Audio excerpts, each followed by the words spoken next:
होशियार बहू। सी Prince society में रहने वाली संध्या की सास सुशीला देवी को दिखावे का बहुत शौक था। जब से संध्या इस घर की बहू बनकर आई है, तब से वो देख रही है कि उसकी सास रोज नए नए गहने, कपड़े और मेकअप करके घूमने जाती है। संध्या की समझ में आज तक ये नहीं आया कि इतने महंगे महंगे गहने आखिर उसकी सासू माँ के पास आते कहाँ से हैं। बहू, ए बहू, ये देख मेरी मांग का टीका कैसा है, और ये कान के ये कैसे हैं, और ये नाक की नथ ये तो बढ़िया ही है ना, और ये गले की चेन ये तो मुझे पता है बहुत ही खूबसूरत है, और ये मेरे कमर की करधानी इसे तो जो भी देखता है तारीफ ही करता है। वो तो है सासू माँ, पर आप रोज रोज इतने गहने लाती कहाँ से हैं? ये सब मैं मेरी पड़ोसन है ना रमा बहन, उससे मांग कर लाती हूँ। इतने सारे गहने मांग कर, और वो दे भी देती है? क्यों नहीं देगी, आखिर हमारी पड़ोस में रहना है ना उसे। पड़ोसी से मीठे रिश्ते बनाने के लिए उसे देना ही पड़ता है। पर ये अच्छी बात नहीं है सासू माँ, किसी से रोज मांग मांग कर गहने पहनना। ए बहू, मुझे मत सिखा, अपने काम से काम रख। सुनकर बहू चुप रह जाती है।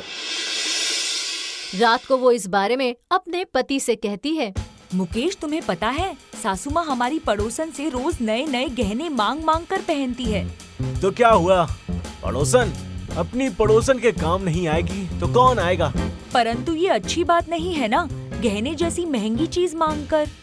देखो सैंडी, ये बात तुम मुझे कह रही हो तो कहो, पर मम्मी के सामने मत कह देना, वरना लेने के देने पड़ जाएंगे। लेकिन वेकिन कुछ नहीं, आप चुपचाप सो जाओ, कल हमें सिंह साहब की बेटी की शादी में भी जाना है। और दूसरे दिन बहू तैयार होकर आती है तो देखती है उसकी सास पूरी तरह से गहनों से लदी तैयार हुई अपने आप को देख रही है। बहू को देखते ही कहती है, देख बहू, कैसे लग रही हूँ मैं। मेरी छोड़, ये गहने कैसे लग रहे हैं बता। कौन से गहने के बारे में बताऊं सासू माँ, आप तो ऊपर से नीचे तक गहनों से सजी हैं। इतने गहने। अरे कहाँ ना, अपनी पड़ोसन है ना, उसी से सवेरे सवेरे लेकर आई थी। और इतने गहने उन्होंने दे दिए, असली हैं? तो तू क्या समझती है, शादी में मैं नकली गहने पहन कर जाऊंगी? लेकिन ये तो बहुत महंगे होंगे। अरे महंगे पहनूंगी तभी तो शादी की पार्टी में सबसे अलग लगूंगी। अगर तू चाहे तो तेरे लिए भी 4-6 आइटम मांग लूं। नहीं सासू माँ, किसी से इतने गहने मांगना अच्छी बात नहीं है। मैं तो कहती हूँ कुछ गहने कम कर दो, अपने अपने ही पहन कर चलो। तू चुप रह। अरे तुझे क्या पता कि सोसाइटी में कैसे जिया जाता है। सास बहू की एक नहीं सुनती है और अपने पति और बेटे बहू के साथ शादी की पार्टी में चली जाती है। देर रात को वो वहाँ से वापस लौटते हैं। वाह, सिंह साहब ने तो अपनी बेटी की शादी में कोई कमी नहीं की। जिसे देखो वही उनकी तारीफ कर रहे थे। अजी, तारीफ तो सभी मेरी ही कर रहे थे।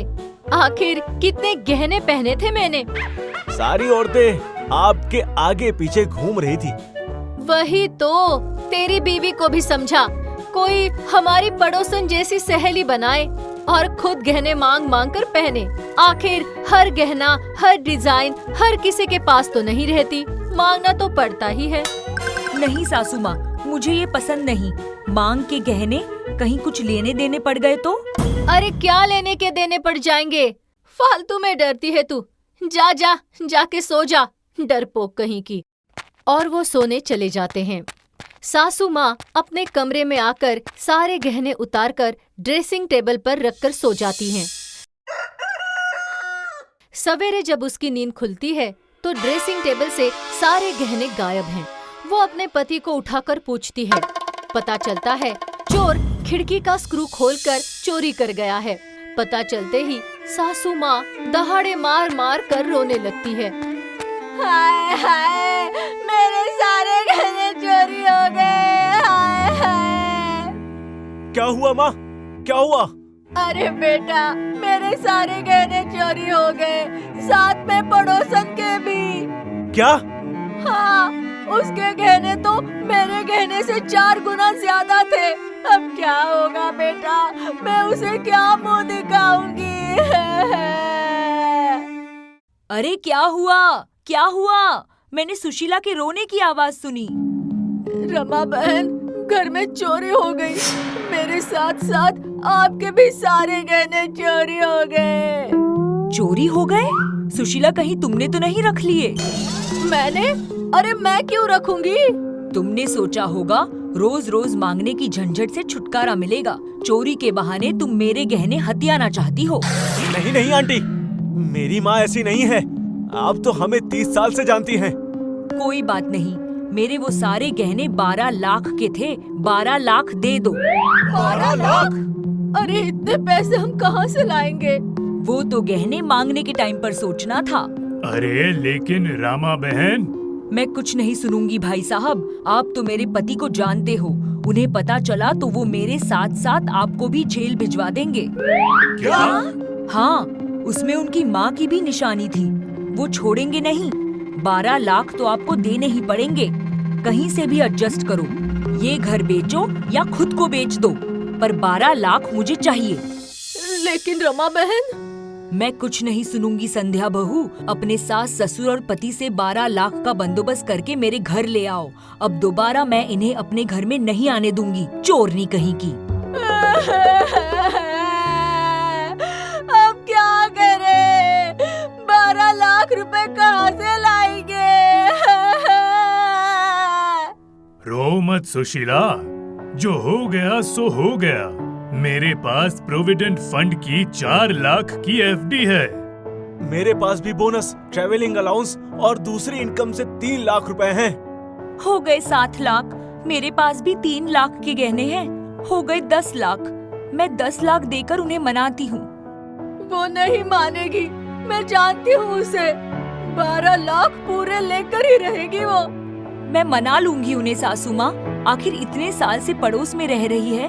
बाकी के 2 लाख धीरे धीरे चुका देंगे।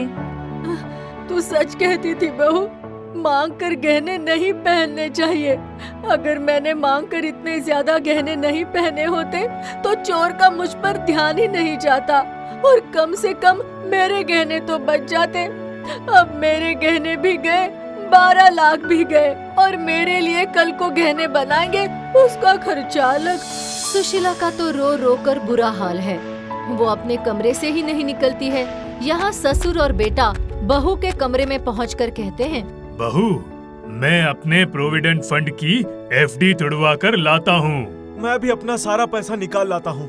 तुम्हारे गहने दो, वो भी बेचकर पैसे ले आऊं। उसकी कोई जरूरत नहीं है पापा जी। पड़ोसन आंटी के गहने उनके घर पहुंच गए हैं। क्या मतलब? ऐसी चोरी का ही मुझे डर था, इसलिए मैं सासू माँ को रोज समझाती थी, पर उन्हें ना समझते देख मैंने पड़ोसन के साथ मिलकर ये चाल चली। सासू माँ के गहने अपने घर पर रखकर पड़ोसन के गहने चुराकर उनके पास पहुँचा दिए। और पड़ोसन आंटी इस बात के लिए मान गई? हाँ, क्योंकि वो खुद सासू माँ के बार बार गहने मांगने से परेशान थी, पर पड़ोसन होने की वजह से मना नहीं कर पाती थी। अब उनका भी टेंशन कम हो गया। वाह बहू, अगर तुम जैसी बहू हर घर में हो तो वो घर सचमुच स्वर्ग बन जाए। आज तुमसे मुझे एक बात सीखने को मिली है। घर के बड़े ही नहीं, बच्चे भी बड़े को सही राह दिखा सकते हैं।